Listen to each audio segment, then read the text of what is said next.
gutted and had a horrific effect on me. Indeed, horrific. In the run-up to Christmas, 6 civilian people in George Square in Glasgow, 3 of them from the same family, were unaccountably, inexplicably mown down by a council refuse truck. Many others were injured. And this coming exactly to almost to the day, a year after a helicopter came down on top, a police helicopter came down on top of a Glasgow pub. Very, very sad and tragic indeed. Do we have some more on the comment wall? Let's take more. We do want to encourage tweets. Munich says the disappearance of the Malaysian flight is unbelievable. It is. I mean, do you recall just how close we repeatedly were told we were to finding that airliner? Why was it never found? No trace. What about black box recorders? I was brought up to believe that these black box recorders were indestructible, that nothing could ever damage them or make them unobtainable. Where is the black box? That's what I'm asking. Nawab says, al-Baghdadi, ISIS leader, was trained in Israel. He is a Jew. ISIS was created to make greater Israel. That's why ISIS will not attack Israel. Its main aim is to spread disruption and break Middle East states, including Syria. You're either a fool or a knave. Either way, I'm not going to demean myself by dealing with the ludicrous point that you made. You need to understand something. There are plenty of Muslims all over the world, fanatic, takfiri, sectarian Muslims who are ready to do the kind of things that ISIL are doing. They're trying to do them right now here in our own country and in many other countries. There is a sickness in the Ummah that has to be extirpated before it destroys us all. And to imagine for a moment that these crimes that are being committed in Iraq and in Syria by people that were living amongst us until a few months ago, teenagers, people working in shops, restaurants, studying at our universities and colleges, that they're Jews? What kind of sickness do you have, man? Do you think we're going to solve this problem by living in denial in this way? There's too much denial in the Muslim Ummah. We have to go to the heart of the matter. Saudi Arabia is the heart of this matter. It's the suppurating sore at the heart of this matter, spreading its tentacles, its billions, and its madness around the Muslim world. And by the way, it is sapping the morale of the allies of the Muslims who have stood side by side with the Muslims through all this terrible period, especially since 9/11. People just cannot understand how it's possible that Islam can be so perfect, yet so many Muslims so very far from perfect. Let's go to the phone lines. Robert is in Scotland, the young genius from Aberdeenshire. Robert, go ahead, sir. Merry Christmas, George. And to you, son. Well, I'm sure you'll know what affected me most this year, and that was the Scottish independence referendum. Ah, yes. Now, I think this is probably one of the only times me and you will disagree on an issue, George. I was a very vocal and a very active supporter of the Yes campaign. I leafleted, I campaigned, and I attended rallies.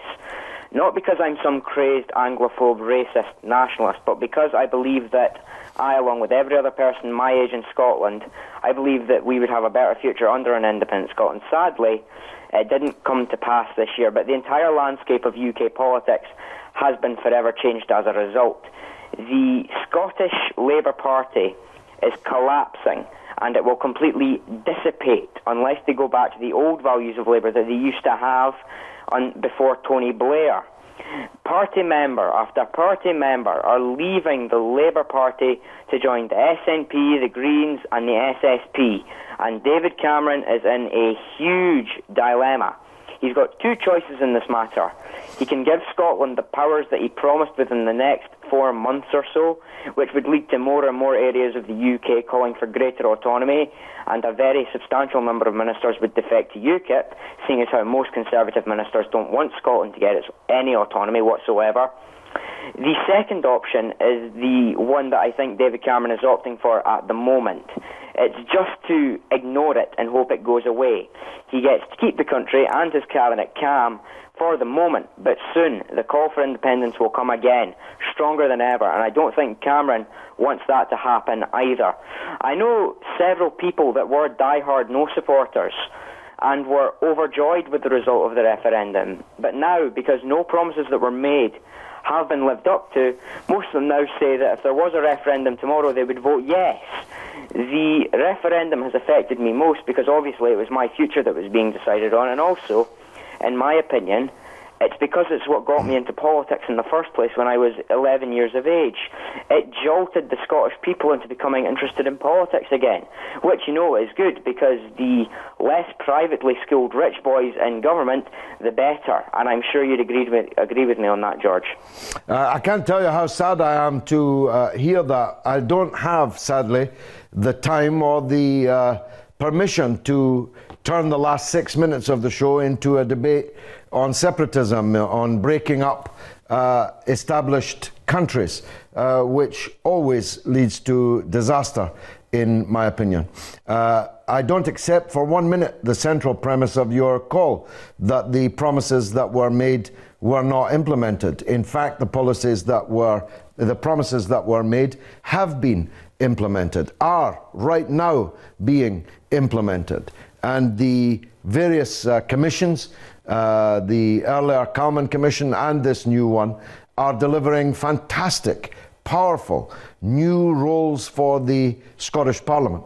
I hope that you stand for that Scottish Parliament when you're able, and I hope that you are elected to it. I hope, because I supported Home Rule for Scotland all of my life, that the Scottish Parliament is a powerful and good one. But I don't support the breakup of this small island. I didn't support the breakup of Yugoslavia, of Czechoslovakia. I didn't support the breakup of Russia, of the USSR, of Turkey, of Cyprus. I didn't support the breakup of Palestine. I don't support the breakup of established countries.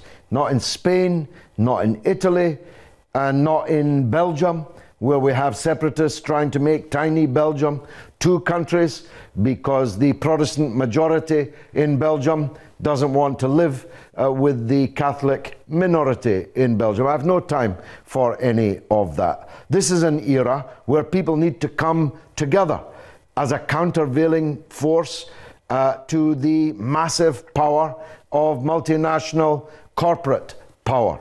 Not make themselves smaller and smaller and smaller. And you don't get much smaller than 5 million.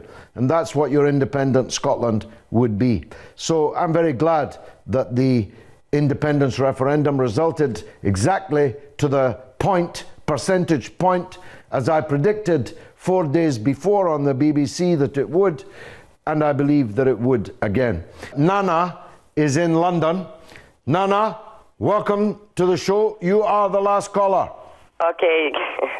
Good evening, George. Good evening. I want to wish you all the blessings from God to you and to all the team of Press TV. Thank you so much.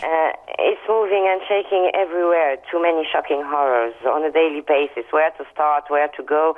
But this year was the year that more than any time in the last 70 years past, the world has been able to see through the blood-soaked masquerades and lies, thanks to the internet, thanks to the one committed to the truth, thanks to you, George, thanks to Press TV and to the few other channels working hard and risking their lives for the lives of even their precious and brave journalists working for the truth. So may God protect and we you lost, all. we lost one of those, Nana. We lost our dear sister Shireen, who was murdered inexplicably. We haven't yet got the full facts, but she was threatened and then murdered in the course of her duty for Press TV over the course of the year. Go ahead, Nana.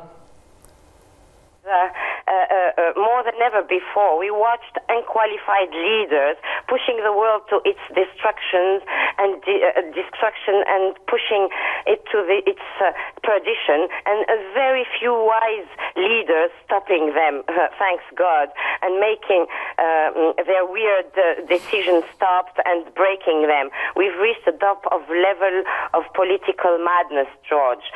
It was the year where Israel has lost all credibility, so that's at least a good news, and has made itself seen for what exactly it is really, the fierce arm of the Zionist organization in the Middle East, spreading destruction and death in the region and unleashing a Gog and Magog-like army with fake Muslims coming from all over the world, destroying everything on their way to war against all humanity. They are sent to make a bad publicity for the concept of Khilafah. So when the real Khalifa who deserves to be trusted emerges, nobody will take him seriously. A bloody year, George, made by the Zionists. It was, Nana, and that was a pretty good summary of it. As you say, there was some good news. The Palestinian solidarity movement in the world has never been stronger, and victory after victory is being won on the civic society level by the Palestinian forces. The Cuban government, the Iranian government, and the Russian government stood up to imperial power, and I believe will prevail. Next week we'll ask what's going to happen in 2015. God willing, join us then next week. Until then.